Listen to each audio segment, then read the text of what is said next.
메리 크리스마스. 웃으시는가 모르겠네. 누가복음 2장 보겠습니다.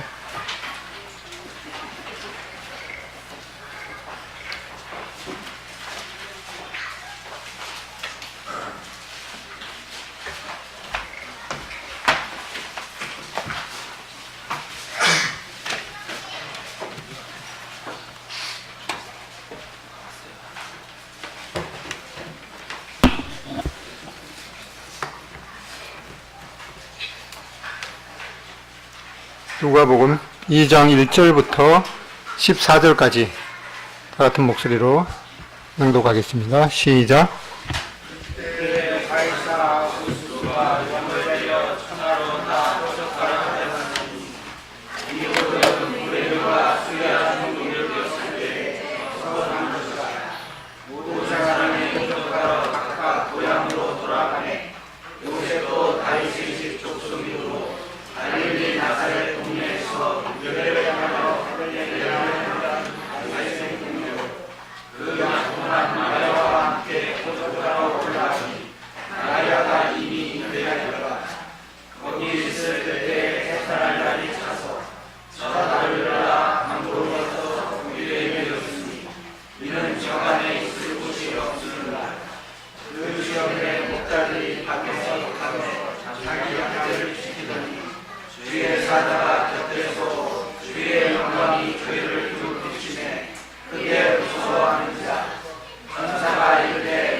예, 12월 25일을 이제 예수님이 탄생하신 날로 크리스마스라고 지내고 있습니다. 지난번 트럼프 대통령 전에 오바마 대통령 시절에는 미국 공영 방송 같은 데서 메리 크리스마스라고 인사하는 것을 못하게 되어 있었죠.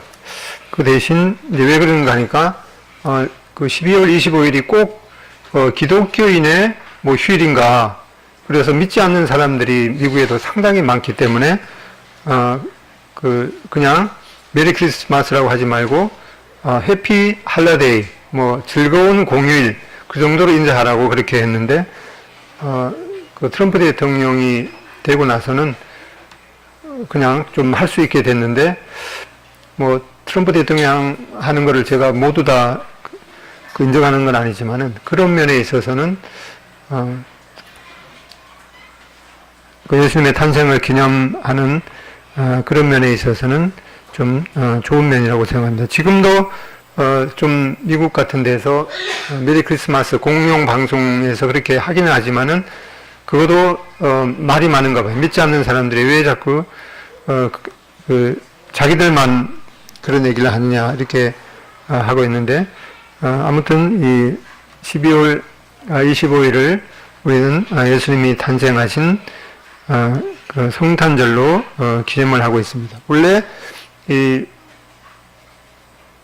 로마 제국 시대에 기독교가 공인되고 나서 예수님의 탄생을 기념하면서 보통 사람들이 태어나도 축하하고 이제 그러는데, 예수님이 탄생하신 것을 정해서 축하하는 것이 좋지 않을까라고 하는 그런 생각에서 이 12월 25일에 이렇게 정해서 내려오고 있습니다. 그래서 한동안 우리 모임에서도 성경에 근거가 없는, 또한 12월 25일이 원래는 태양신에게 제사 드리던 그런 날을 예수님의 탄생일로 정했기 때문에 그는 그 성경적이지 않다. 그렇게 해서 그 거의 지내지 않다가 그 성경에는 그런 날은 없지만은 예수님께서 1년 중에 어느 날은 탄생하신 것은 분명하기 때문에 예수님의 그 이 땅에 오신 것을 기념하고 그런 것에서는 그 나쁘지 않다는 그런 생각에서 지내오고 있습니다. 어떤 그 유머가 있는데 어떤 사람이 이제 크리스마스 날 보통 사람들 즐거운 날이죠. 뭐 연말 연말일에 대해서 뭐 휴일 하루 있으니까 이제 그 술이 거하게 취해서 지내가다가 어떤 교회 다니는 사람이 야 우리 크리스마스 지내러 교회 가자 이러니까 뭐라고 했는가 하니까 기독교인들도 크리스마스 지내는가 보네. 그렇게 했다고 그래요. 자기들은 크리스마스가 그냥 술 찐탕 먹고 그냥 흥청망청 노는 걸로 그렇게 여겼는데 그 교회 다니는 사람들이 크리스마스 지낸다니까 좀 이상하게 생각했나 봐요. 지금도 그 예수님이 탄생하신 그 베들레헴 이스라엘 그 베들레헴의 장소에 그 주변의 사람들한테 물어보면은 이 베들레헴이 무슨 장소입니까? 이렇게 물어보면은 그 유대인들은 지금 예수님을 믿지 않기 때문에 대부분 유대인들이 믿지 않기 때문에 베들레헴과 예수님과의 관계에 대해서 모르는 사람이 태반이라고 그렇게 하더라고요. 참 아이러니죠. 그래서 오늘은 이 예수님이 탄생하신 것과 관련해서 말씀을 보면서 우리가 이 성탄절을 또 어떠한 마음으로 지내야 되는가 살펴보겠습니다. 먼저 예수님께서 탄생하실 그 시대 상황을 보면은 이 로마가 거의 전 그 세계를 지배하던 그런 상황이었습니다. 여기 보면 이제 노란 그 색이 이 로마가 지배하던 그런 이 땅이죠. 그때 여기를 지배한다는 것은 거의 전 세계를 지배하는 것과 똑같았기 때문에 이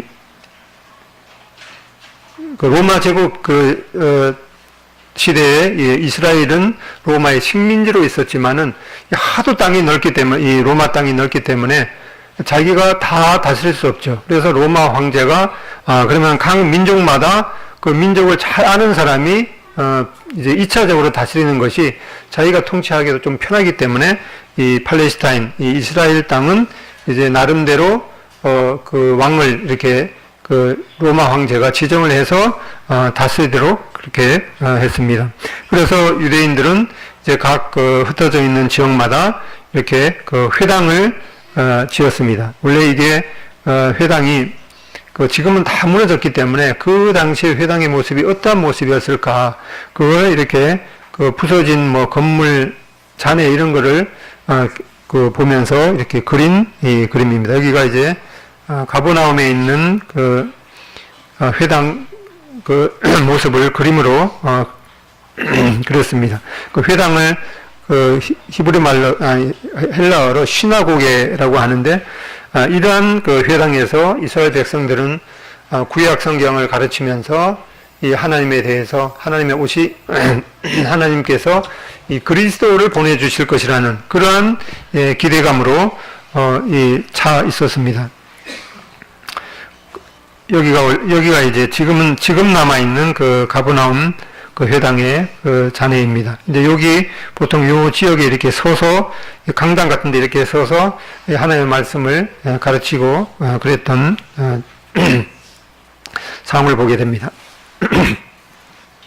누가복음 1장 5절에 보면은 유다 헤롯 때 아비야 반열에 제사장 하나가 있으니 하면서 그 당시에 예수님께서 탄생하실 때 이제 그 이스라엘을 로마 전체를 다스리는 그 황제가 이제 이스라엘 땅을 다스리도록 임명한 이 헤롯 왕이 있었습니다. 유다 왕 헤롯 때 그때 뭐 초상화 같은 걸 이제 위키피디아 찾아보면 이렇게 나와 있습니다. 근데 역사적으로 보면은 이제 여기 누가복음 1장 5절에 나오는 이 왕은 그 헤롯 대왕입니다. 헤롯 대왕은 이 로마에서 이스라엘을 다스리도록 임명한 뭐 허사비 왕인 거나 다름없죠. 이스라엘 왕이었습니다. 제1기간은 기원전 37년부터 기원전 4년까지 다스렸으니까 예수님께서 탄생하신 정확한 연대가 알려져 있지는 않죠. 그래서 이 BC 한 3년 정도쯤에 예수님께서 나신 것으로 되어 있기 때문에 그 무렵에 이제 그 헤롯 대왕, 이 헤롯 1세가 유다의 왕으로 있었습니다.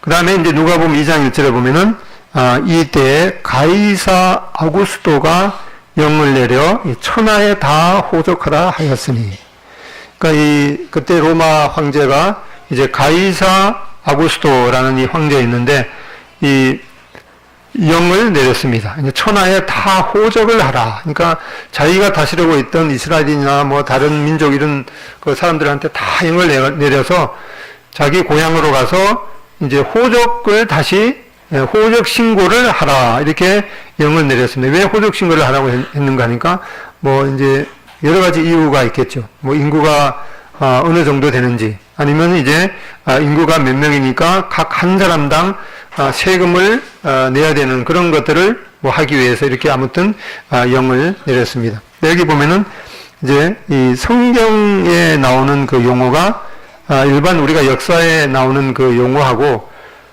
이 우리 한글 그 음역이 조금 틀리기 때문에 이제 이 가이사라는 말은 이제 이 당시에 이제 로마 글이죠. 로마 글이 이제 라틴어인데 이 로마 글로 읽으면은 이제 그 카이사로 되죠. 그래서 이 영어 명칭은 이제 시저, 뭐 영화 같은 데 보면 이제 보통 시저라는 나오죠.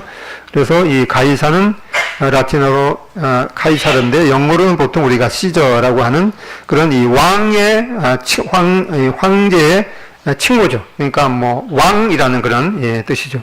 그다음에 여기 이제 아구스토라는 말은 이제 라틴어로는 아우구스투스라는 뜻입니다. 그런데 이 아구스토라는 이 라틴어의 뜻은 그 이제 존엄자, 뭐 이 대통령 같은 데도 뭐 이렇게 뭐 폐하 이렇게 붙이죠. 그래서 이 존엄자라는 그런 이 뜻입니다. 그래서 그때 예수님께서 났을 때 그 로마 황제 이름이 가이사 아구스토인데 이 역사책에 찾아보면은 이 사람은 공식 명칭이 길기도 하네요. 임페라토르 카이사르. 이거는 이제 이제 황제라는 뜻이죠. 임페라토르 카이사르 디비 필리우스 아우구스투스. 이름이 몇 토막이네? 하나, 둘, 셋, 넷, 다섯 토막이네요. 아무튼 이렇게 공식 명칭이 이렇게 임페라토르 카이사르 디비 필리우스 아우구스투스입니다. 이 사람이 이제 로마를 기원전 27년부터 AD 14년까지 다스렸습니다. 근데 이 사람의 원래 명칭이 뭔가 하니까 가이우스 율리우스 카이사르 옥타비아누스, 보통 이제 옥타비아누스라고 하죠. 이 옥타비아누스인데 원래 명칭이 이러는데, 근데 이 본명 그 전에 그 양아들로 되었는데 양아들이 되기 전에 이름이 또 있더라고요. 근데 그 세 개까지 하려면 너무 복잡한 것 같아서 이 두 개만 해도 복잡한데요. 아무튼 이제 그 본명이 옥타비아누스였는데 이제 황제가 된 후에는 이제 그 아우구스투스로 이제 존엄자라는 그런 이름으로 이제 바뀌었습니다. 왜 이러한 역사를 보게 되는가 하니까 특히 이제 로마에 관한 그런 그 역사, 뭐 3도 정치, 2도 정치 그런 걸 보면은 사람 이름이 하도 길게 동일한 사람인데도 사람이 이렇게 이름이 바뀌죠. 옥타비아누스였다가 나중에는 이제 아우구스투스로 됩니다. 이름이 이렇게 하도 복잡하기 때문에 이 로마의 그런 역사를 공부하기가 더 쉽지 않은 것 같아요. 아무튼 이러한 걸 왜 그 역사를 이렇게 보는가 하니까 이 성경에 나오는 이 내용이 그냥 지어낸 얘기가 아니라 분명한 이 역사 가운데 있었던 사건을 기록한 이 사실임을 우리가 다시 한번 확인하는 의미에서 이렇게 그 역사를 통해서도 이렇게 보게 됩니다. 그 이탈리아 가면은 그 박물관에 이 가이사 아구스토의 이 형상이 이렇게 있습니다. 이 사람이 이제 가이사 아구스토가 영을 내려서 천하로 다 호적하라 이렇게 했습니다. 근데 당시만 해도 이제 예수님의 육신의 부모인 요셉과 마리아는 이제 나사렛에 살고 있었는데 원래 고향이 이 베들레헴이죠. 왜 베들레헴인가 하니까 이제 다윗이 이 베들레헴에서 통치를 했었죠. 그렇기 때문에 이 예수님의 육신의 부모인 이 요셉과 마리아의 이 원래 고향이 베들레헴입니다. 그런데 이제 나사렛에 살고 있었기 때문에 이제 호적하러 가려고 하면은 이제 본적지로 가야 했습니다. 그래서 여기 나사렛에서 베들레헴으로 이제 가야만 했습니다. 이 거리가 여행한 거리가 약 150km 정도 됩니다. 그럼 여기서 대전 넘어죠. 대전 넘어까지 여행을 하게 되는데 그때 KTX 사고 나는 KTX 있었던 것도 아니고 대체로 낙타나 이런 걸로 타고 갔겠죠. 근데 이 만삭이 된 이 마리아가 KTX도 아니고 낙타를 타고 가는 이 150km를 타고 가자면은 상당히 아주 힘든 그런 상황이었습니다. 중간에 가다가 하룻밤 지내고 가야 되는지 하여튼 그런 상당히 먼 거리를 가야 되는데 왜 지금 이러한 이 마리아 입장에서 보면 상당히 그런 귀찮은 일입니다. 얼마나 귀찮겠어요. 그냥 집에서 집안에서 이 나사렛 집에서 아기를 낳아도 힘든 상황인데 이 150km나 되는 이런 거리를 낙타를 타고 가야 되는 그런 아주 상당히 귀찮은 그런 일인데 이러한 이 상당히 귀찮은 이런 일을 통해서 이 하나님의 역사와 하나님께서 예언하신 그런 말씀이 1.1핵이라도 어김없이 이제 성취되는 그런 이 과정입니다. 그래서 우리가 매일매일 어제가 오늘 같고 또 내일이 오늘 같으리라는 그런 쳇바퀴 도는 그런 인생 같이 많은 그러한 이 귀찮은 일을 성실하게 임하는 그런 과정에서 하나님의 놀라운 역사가 성취되는 그런 것임을 보게 됩니다. 이러한 영을 내려는 것이 우연이 아니라 예수님 이 구세주가 그리스도가 탄생하는 것은 이 베들레헴에서 탄생하셔야 되는 그런 예언이 이제 성취되어야만 하기 때문에 이 나사렛에서 만약에 이 마리아가 아기를 낳았다 그러면은 그 아기는 성경에서 예언한 이 그리스도가 이제 아닌 것이죠. 그래서 그 말씀을 성취하기 위해서는 이제 마리아는 이 귀찮은 이 여행을 해서 베들레헴까지 가야 했습니다. 네, 또 이제 누가복음 3장 1절에 보면 또 다른 황제와 이름이 나오게 됩니다. 성경에 나오는 한 문장 또 한 단어는 그것이 의미 없이 쓰여진 것이 없기 때문에 이러한 역사적인 이러한 인물도 잘 관찰하는 것이 필요하겠습니다. 누가복음 3장 1절에 보면 디베료 황제가 통치한 지 15해 곧 본디오 빌라도가 유대의 총독으로 헤롯이 갈릴리의 분봉왕으로 그 동생 빌립이 이두레와 드라고니 지방의 분봉왕으로 루사니아가 아빌레네의 분봉왕으로 또 안나스와 가야바가 대서장으로 있을 때 하나님의 말씀이 빈들에서 사가랴의 아들 요한에게 임한지라. 이 누가복음 1장에 있는 내용은 이제 예수님께서 탄생하시고 나서 이제 공생애를 시작하게 되는 그런 시기를 이제 말씀하는 것이기 때문에 여기 누가복음 2장하고 3장 사이는 한 30년 정도 기간이 있는 것이죠. 그래서 요 기간이 있는데 그때 이제 30년이 지나서 황제가 이제 로마 황제가 바뀌었습니다. 디베리오 황제가 되고 그 다음에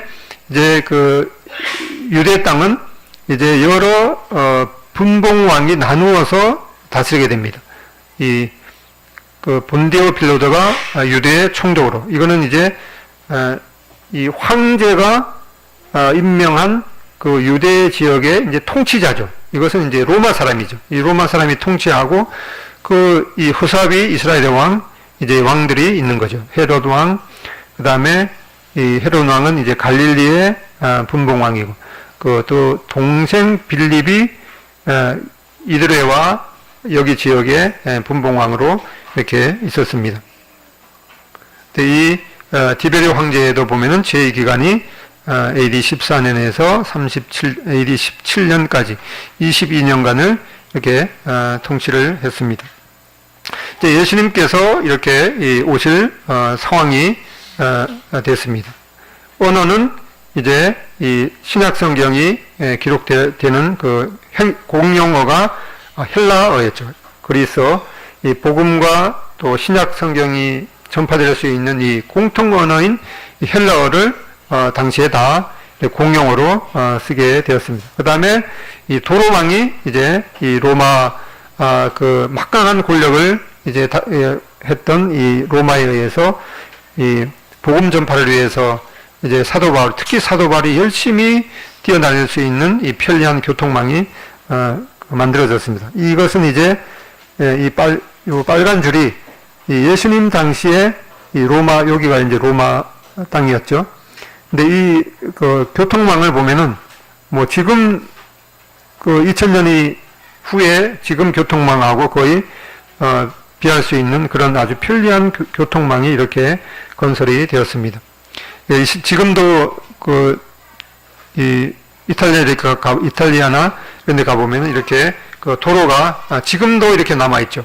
여기 까만 이렇게 납작한 그런 까만 돌로 이렇게 도로를 깔았는데 이렇게 그 도로를 까는 그 당시에 방법을 보면 이러한 것이 있습니다. 그래서 이제 그 모든 길은 로마로 통한다. 여기 이제 로마, 모든 길이 로마로 이렇게 통하게 되죠. 그렇게 편리한 그 교통망이 세워져서 이제 특히 이 사도 바울이 이 로마가 깔아놓은 이 도로를 달리면서 그 복음을 전파하게 되는 그런 그 환경이 조성되었습니다.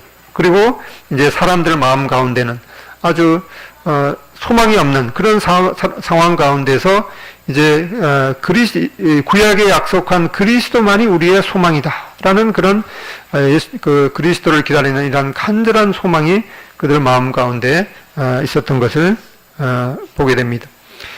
지금도 그 로마에 가보면은 당시에 그 신전들이 상당히 많았죠. 이 사람들은 뭐 어떤 경우에는 이제 알지도 못하는 그런 신전을 만들어서 그 신에게 경배하는, 그렇지만은, 진정한 인생의 문제를 해결하지 못하는 그러한 아주 곤고한 심령 상태에 바로 이제 예수님이 오시게 되었던 것을 보게 됩니다. 이제 때가 차서 이제 예수님께서 오신 것을 보게 됩니다. 그런데 이 예수님의 오심에 대해서 이 기록한 성경이 마태, 마가, 누가, 요한 중에서 이 마태복음하고 이 누가복음만 예수님의 탄생에 대한 내용을 기록을 해주고 있습니다. 그리고 예수님이 어떠한 분이신가에 대해서 이제 이 사람 마태와 마가, 누가, 요한 이 네 기자가 예수님의 생애에 대해서 기록을 해 주었습니다. 근데 교회 이제 처음 이렇게 와서 또 성경을 처음 대하는 사람은 누가 설명을 해주지 않으면은 마태복음부터 읽다 보면은 예수님께서 탄생하셨다가 그 다음에 이제 여러 가지 기적을 행하시고 또 십자가에 달리셨다가 또 이제 죽으셨다가 부활하셨어요. 그 다음에 이제 마태 다음에 마가복음이죠. 마가복음은 또 예수님께서 이 제자들을 부르시고 또 고난 당하시고 또 죽으시고 또 살아나시고 그 다음에 누가복음에 가면 또 예수님께서 아기로 나셨다가 또 여러 가지 일들을 행하시고 또 죽으셨다가 살아나시고 그래서 아니 그러면 예수님이 4번 죽으셨다가 4번 살아나셨나 그런 생각을 할 수가 있거든요. 저도 이 성경을 이제 처음 대할 때 보통 우리가 학교에서 배울 때는 이제 아담과 이브라고 배우죠. 근데 성경에 보니까 하와라고 되어 있어요. 하와는 뭐고 이브는 뭔가 그걸 누구한테 물어봤으면 뭐 쉽게 대답해 줬을 텐데 그걸 고민하고 한참 동안 있었던 것 같습니다. 그래서 우리가 이런 그 성탄절에 관한 내용도 교회 몇 년 다니셨으면은, 특히 이제 모임에 몇 년 다니셨으면은 이제 다 아는 내용이지만은 처음 나오시는 분은 또 잘 모르시는 내용이 있기 때문에 이러한 것에 대해서 우리가 잘 또 익히는 것도 필요하겠습니다. 그래서 특별히 예수님이 어떠한 분이신가를 잘 묘사하기 위해서 이 4명의 기자를 하나님께서 선택하셨죠. 마태와 마가, 누가, 요한. 특별히 마태복음은 예수님께서 이제 만왕의 왕이시다라는 그런 것들을 이제 강조하기 위해서 특별히 마태복음을 기록했습니다. 그러면 이제 예수님께서 왕으로 나신 것을 묘사하자면은 이 왕의 족보가 있어야 하죠. 그래서 이 마태복음에는 이 왕의 족보가 있습니다. 아브라함과 다윗의 자손 예수 그리스도의 계보라 하면서 그 왕의 계보를 따라서 예수님께서 나신, 바로 예수님께서 바로 유대인의 왕이기도 하고 만왕의 왕이신 것을 묘사하고 있습니다. 그 다음에 이 마가복음은 특별히 예수님께서 이 땅에 오셔서 창조주로서 이제 피조물을 섬기시고 또 이 죄인된 사람을 위해서 목숨을 내어주시고 십자가에 달리신, 즉 이 하나님께서 사람을 위한 그런 종으로 세우신 분임을 강조하기 위해서 이 마가복음을 기록을 했습니다. 그러니까 이 예수님께서 이 종으로 기록을 하지만 종이 뭐 족보도 없죠. 그러니까 이 마가복음에는 이 족보가 없습니다. 그 다음에 누가복음에는 이제 죄인된 사람을 구원하려면은 반드시 이 똑같은 이 사람이어야 되기 때문에, 단지 사람이긴 하지만은 죄가 전혀 없으신 그런 그리스도를 묘사하기 위해서 이 누가복음을 기록을 했습니다. 그래서 이 완전한 사람으로 나신 그런 예수님을 묘사하자면은 이 사람에 대한 그런 족보가 있어야겠죠. 그래서 누가복음에는 족보가 있고, 특별히 이 누가복음에는 이 어린 시절이, 예수님의 어린 시절이 기록이 되어 있고, 또 예수님께서 그 죽음에 대해서, 죽은 이 나사로에 대해서 우시는 모습. 그 다음에 예수님도 이 사람이시기 때문에 이 배고픔을 느끼셨던 그런 분임을 기록을 해주고 있습니다. 그 다음에 요한복음은 특별히 예수님께서 하나님의 아들이시다라는 그런 것을 강조하기 위해서 기록을 해주셨고, 또 누가복음을 보면 특별히 예수님께서는 태초부터 계신 분이다. 그러니까 예수님께서 하나님의 아들이시니까 하나님의 아들이 족보가 필요하겠습니까? 필요 없죠. 그러니까 이 요한복음에는 이 족보가 필요 없죠. 그래서 이 네 복음서에 보면은 어떤 것에는 족보가 들어가고 어떤 것에는 족보가 들어가지 않은 그런 이유들이 다 이렇게 기록이 그런 이유가 있는 것을 보게 됩니다. 그래서 이렇게 이 마태복음하고 누가복음 이 두 복음서에 예수님의 탄생에 대한 기사가 적혀 있기 때문에 이 두 기사를 잘 이렇게 이제 퍼즐을 맞춰야지 예수님께서 특별히 탄생하신 그 사건에 대해서 잘 이해할 수가 있을 것입니다. 그래서 특히 이제 마태복음을 기록한 이 마태는 이 유대인이었죠. 그래서 유대인들에게 유대인의 왕이요 만왕의 왕으로 증거했습니다. 그다음에 마가복음을 기록한 이 마가는 특별히 이 로마인인데, 특별히 로마인들에게 이 정복과 이 권력을 지닌 로마인들에게 이 종 대신 예수님을 증거했습니다. 그다음에 이 누가복음을 기록한 누가는 헬라인이죠. 그래서 헬라인들에게 지혜와 예수를 추구하는 이 헬라인에게 완전하신 사람의 아들이신 예수님을 묘사했습니다. 요한복음을 기록한 이 요한은 이제 이 교회 이 장로로서 교회의 대표이기도 합니다. 그래서 요한복음은 특별히 예수님을 하늘에서 오신 하나님의 아들로 증거했습니다. 그래서 마태복음 11장 28절에 보면은 수고하고 무거운 짐진 자들아 다 내게로 오라 내가 너희를 쉬게 하리라. 이러한 특별히 네 개의 복음서를 통해서 또 보게 될 때 모든 사람들에게 또 모든 계층의 사람들에게 예수님께서 그런 사람들에게 예수님께서 필요하고, 또 예수님께서 모든 사람을 부르시는, 여기 수고하고 무거운 짐지들아 다 내게로, 한 사람도 빠짐없이 예수님께서 이 사람들을 예수님이 어떠한 분이신지 이제 알리고, 또 사람들에게 예수님께로 오라고 이렇게 부르고 있습니다. 그래서 이 예수님의 초청에 대해서 이 제외가 되는 사람은 한 사람도 없는 게 없죠. 수고하고 무거운 짐진 자들아 다, 이 다에서 빠진 사람이 있죠. 모두 다 내게로 오라, 내가 너희를 쉬게 하리라. 남녀노소, 또 죄가 많건 적건 어떠한 사람도 다 예수님께로 오라, 이렇게 부르고 있습니다. 그래서 특별히 이제 족보를 보면은, 이 마태복음에는 이제 유대인의 혈통을 이어받는 왕의 족보, 아브라함과 이 다윗의 자손 예수 그리스도의 계보라, 이렇게 말하는 것처럼 이 왕의 족보를 기록해 주고 있고, 누가복음에서는 예수님에게서 이 아담과 하와까지 인류 족보를 올라갑니다. 그래서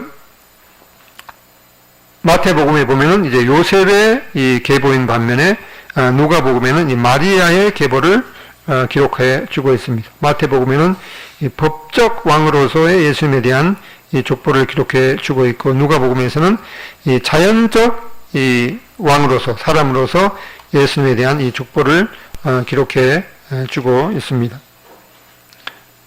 이제 마태복음 2장에 나타난 구주 예수님의 이 탄생 기사를 보겠습니다. 여기 질문 하나 드릴까요? 예수님 탄생과 관련해서 누가복음에는 없고 이 마태복음에는 있는 거 뭐겠습니까?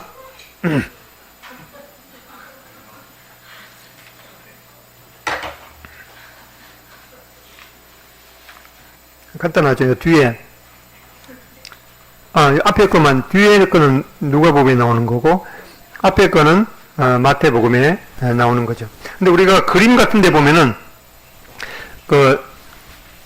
크리스마스 카드와 관련해서 제일 흔한 그림이 이제 예수님께서 말구유에 이렇게 누워 계시고 그 옆에 누가 있습니까?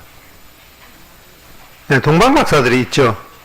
근데 그게 사실이 아닌 걸 이제 좀 보도록 하겠습니다. 마태복음 2장 11절에 보면은 이제 집에 들어가 아기와 그의 어머니 마리아가 함께 있는 것을 보고 엎드려 아기께 경배하고 보배압을 열어 황금과 유황과 모략을 예물로 드리니라. 여기 집에 들어가 있을 때는 이 동방박사들이 예수님을 찾아왔을 때는 집에 들어가니까 말구유에 가서 예수님을 본 것이 아니라 집에 들어가서 아기인데, 여기 아기는 조금 자란 아기입니다. child라고 되어 있죠. 그래서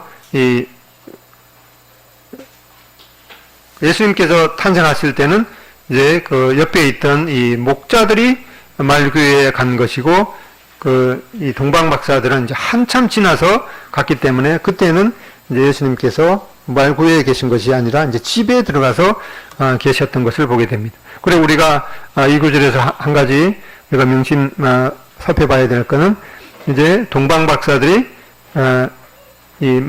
어머니 마리아 아기 예수님과 그의 어머니 마리아와 함께 계셨지만은 이 동방박사들은 오직 이 아기 예수께만 경배했던 것을 보게 됩니다. 그래서 이 마리아를 우상시하는 그런 것들은 이 성경과 관련 없는 그런 내용인 것을 보게 됩니다.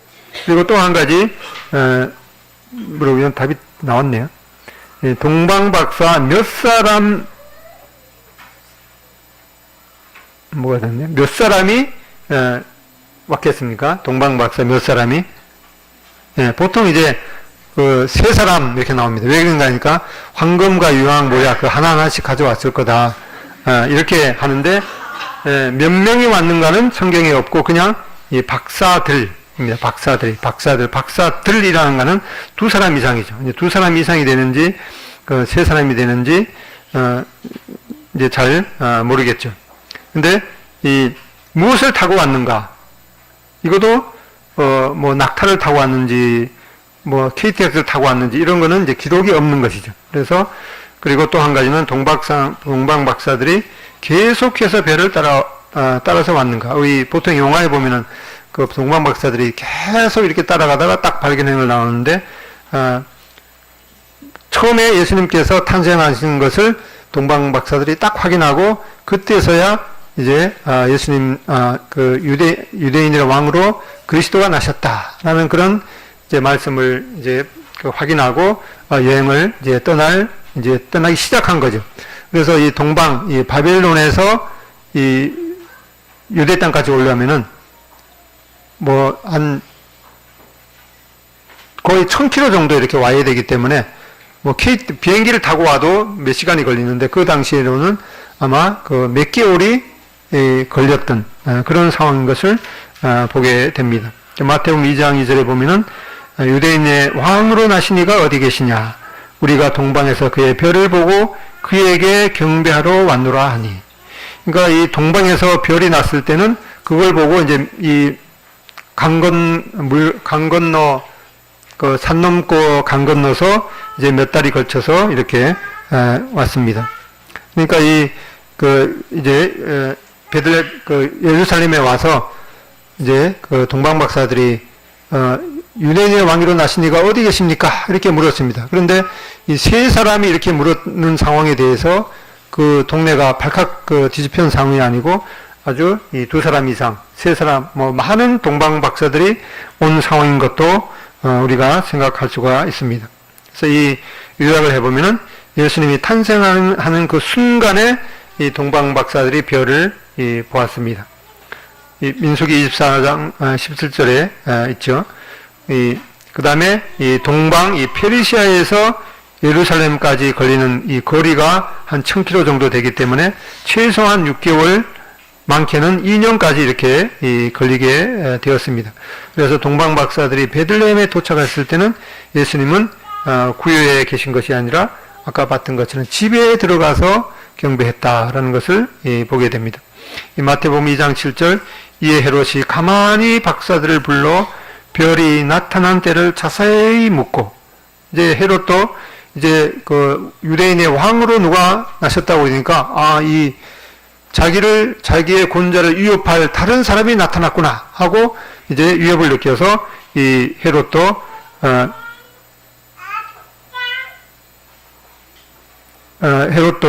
이제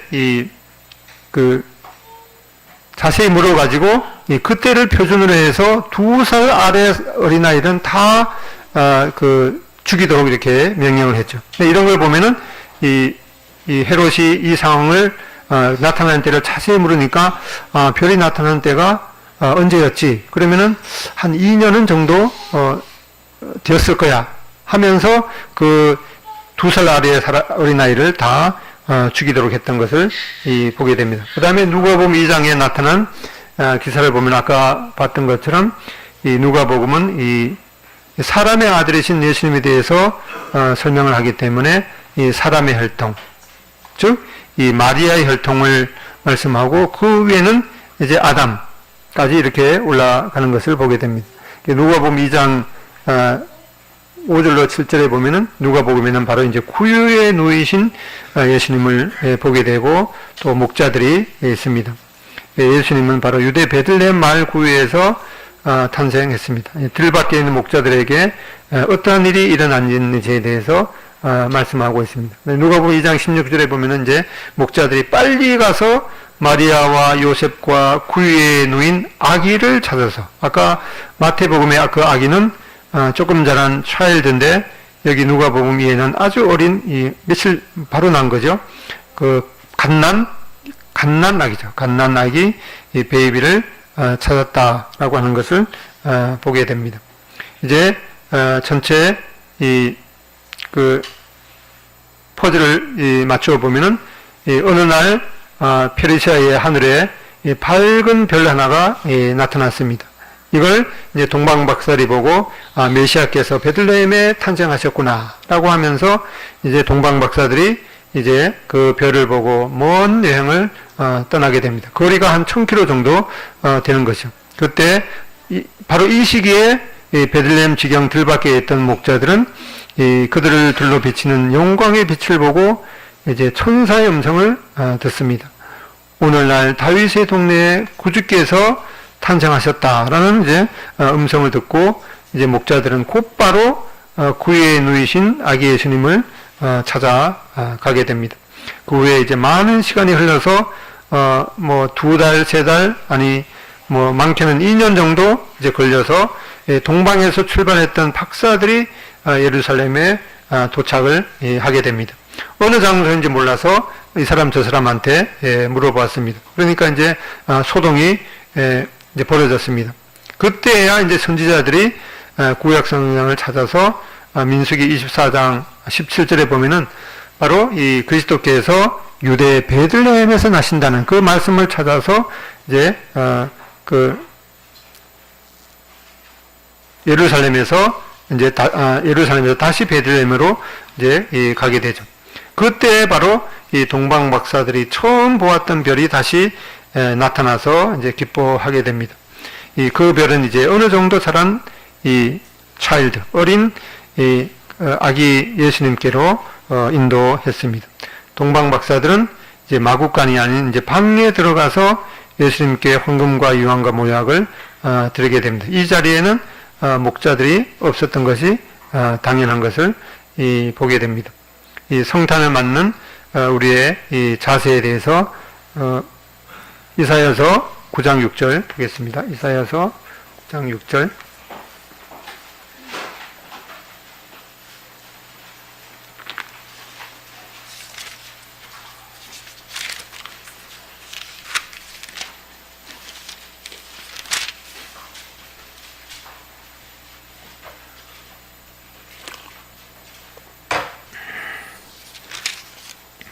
다 같은 목소리로 읽겠습니다. 이사야서 9장 6절 시작.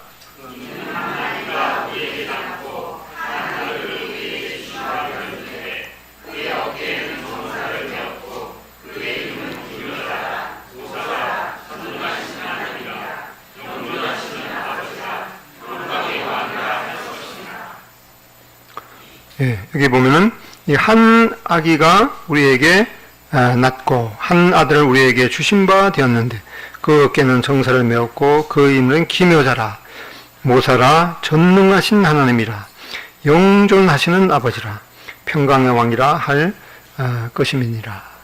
그러니까 여기 그 한 아기가 우리에게 낳다. 이 예수님께서 여기 이사야는 예수님께서 오시기 700년 전에 이렇게 예수님의 탄생에 대해서 미리 예언한 말씀입니다. 근데 이 예언이 반드시 이루어지는 말씀이기 때문에 그걸 그냥 날 것이다 이렇게 말하는 것이 아니라 이 한 아기가 우리에게 낳다라고 하는 그런 말씀을 보게 됩니다. 그 아기는 보통 아기가 아니라 여기 전능하신 하나님이다. 바로 그 아기 예수님께서 사람이 아니라 전능하신 하나님이라 라는 또 영존하시는 아버지라 이렇게 말씀하고 있습니다. 이 성경에는 성탄을 축하하라 라고 하는 그런 말씀은 없는 대신에 오히려 예수님의 이 죽으심을 기억하라 라고 하는 그런 말씀을 보게 됩니다. 이 바로 하나님의 근본이신 예수님께서 사람의 몸을 입고 나신 그런 날입니다. 그래서 이 마가복음 10장 45절에 보면 인자가 온 것은 섬김을 받으려 함이 아니요 도리어 섬기려 하고 자기 목숨을 많은 사람의 대성물로 주려 함이니라. 이 예수님께서는 원래는 영원 전부터 계신 분이신데 사람의 그 하나님께서 사람의 몸을 입고 이 땅에 사람을 구원하시기 위해서 오신 것입니다. 이 개를 좋아하는 사람들이 많죠. 사실은 저희 집에 개 2마리가 있는데 개가 좋아서 그 키우는 거는 이제 뭐 저는 절대로 아니에요. 절대로 아닌데 그 이제 재영이가 개 관련 그런 이제 관련으로 이제 직업을 갖는다고 하니까 어쩔 수 없이 그 감당하는 건데 개 정말 키울 게 좀 아닌 것 같아요. 왜인가 하니까 한 번 이제 개가 집에 왔다 그러면은 개가 이제 죽을 때까지 약 한 15년간은 거의 얽매는 거예요. 사람 하나 키우는 거에 비해서 더 힘든 것 같아요. 사람이야 외국 갈 때도 그냥 업고 둘러업고 가면 되는데, 어디 외국 갈 때는 어디다 뭐 이제 요즘에는 그걸 뭐 개 호텔이라고 그러더라고요. 그래서 이제 그런 데다 맡기면은 사람 하나 맡기는 하고 그 호텔 그 여관 비용하고 거의 맞먹어요. 아니 좀 큰 개는 오히려 사람 그 여관비보다 더 비싼 것 같더라고. 그래서 뭐 어디 그 지방에 몰려갈 때는 이제 차 뒤에다가 태우고 가는데, 하여튼 이제 그 감당할 게 아닌 것 같아요. 그래서 저게 이제 한 10년 정도 지났는데, 저 개가 이제 가고 나면 집에는 절대로 안 키우려고 그래요. 하여튼 뭐 먼지도 나고 털도 나고, 그런데 참 개하고 이렇게 지날 때 보면은 참 눈물 날 지경이에요. 제가 거실에 이렇게 있으면은 이제 베란다 한 구석에다가 집을 이렇게 마련해 놨는데 집에 안 들어가요. 베란다에서 주인의 모습이 딱 보이는 그 자리에, 그것도 베란다 문 거기에 문에 바짝 붙어갖고 주인이 들어갈 때까지 기다리는 거예요. 그리고 하여튼 일거수일투족이 한데 눈이 따라가는 거예요, 그냥. 네, 그래서 뭐 사람은 수시로 이렇게 뭐 돈 없어지면은 뭐 배반하기도 하고 그러는데, 주인이 거지가 되든 뭐 노숙자가 되든 개가 같이 있는 걸, 그런 거 보면서 참 그런 주인에 대한 이 충성심만은 정말 본받을 만하다. 참 눈물 나도록 그런 것들은 개를 볼 때마다 그런 걸 느끼게 됩니다. 이렇게 개를 좋아하는 사람 많은데, 뭐 자기 아들이 뭐 애들이 태어났을 때도 그러죠. 아유 우리 강아지. 그런데 그거보다도 개하고 강아지하고 똑같은 말인데 그거는 욕으로 사용되더라고요. 그래서 개를 아무리 좋아하는 사람이라도 하루만이라도, 아니 1시간만이라도 한번 개가 돼 보십시오. 그러면은 정말 이제 개 같은 소리 하지 말라고 이제 아마 그럴 겁니다. 그런데 바로 이 사람이 개가 되는 것보다도 더 이 치욕스러운, 더 힘든 그런 일을 바로 예수님께서 이 창조주가 이 피조물이 되는, 뭐 사람하고 개야 같은 피조물이지만은 이 창조주가 피조물의 모습을 입고 오신 이 성육신 사건은 정말 지금 만약에 뭐 어디 개가 이렇게 태어났는데 개 얼굴이 사람 같아 생겼다 그러면은 그것이 완전히 해외 토픽감이더라고요. 그런데 어느 날 어떤 사람이 개가 되었다, 정말 개가 되었다 그러면 그거는 뭐 온 지구 전체가 뒤집어질 만한 그런 이 토픽감인데, 바로 이 창조주 하나님께서, 창조주 되신 예수님께서 이 사람의 모습을, 이 사람이 개가 되는 그런 것하고 비교될 수 없는 그런 치욕스러운 그런 일을 예수님께서 행하신 것을 보게 됩니다. 그래서 빌립보서 2장 6절에 보면은 그는 근본 하나님의 본체시나 하나님과 동등됨을 취할 것으로 여기지 아니하시고 오히려 자기를 비워 종의 형체를 가지고 사람들과 같이 되셨고 사람의 모양으로 나타나사 자기를 낮추시고 죽기까지 복종하셨으니 곧 십자가에 죽으십니다. 그래서 바로 이 사람이 개가 되는 그런 것, 비교될 수 없는 그런 이 근본 하나님의 본체이신 예수님께서 우리를 구원하시기 위해서 사람의 모형으로 나타나시고, 또 뿐만 아니라 이 사람이 당하는 가장 치욕스러운 그런 형벌을 대신 담당하신 것을 보게 됩니다. 히브리서 4장 14절 16절 한번 읽어보겠습니다. 시작.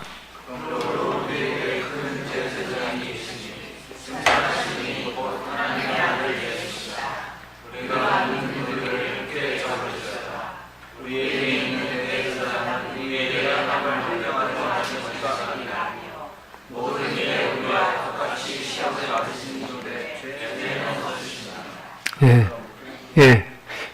그러므로 우리를, 왜 그때 안 읽었죠? 16절 시작. 그러므로 우리는 긍휼하심을 받고 때를 따라 돕는 애를 얻기 위하여 은혜 보좌 앞에 담대히 나아갈 것입니다.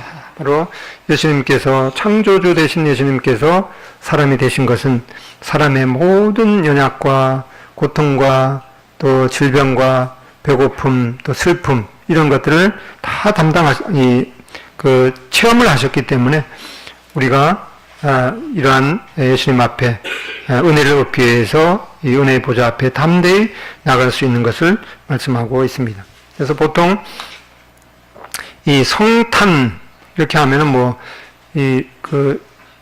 부처에 대해서도 탄생 이런 걸 붙이죠. 근데 이 석가모니는 그냥 원래는 없다가 그 어머니 뱃속에서 생겨나신 것이죠. 근데 이 예수님에 대해서 탄생이라는 말을 쓰기에도 조금 이제 다른 것이죠.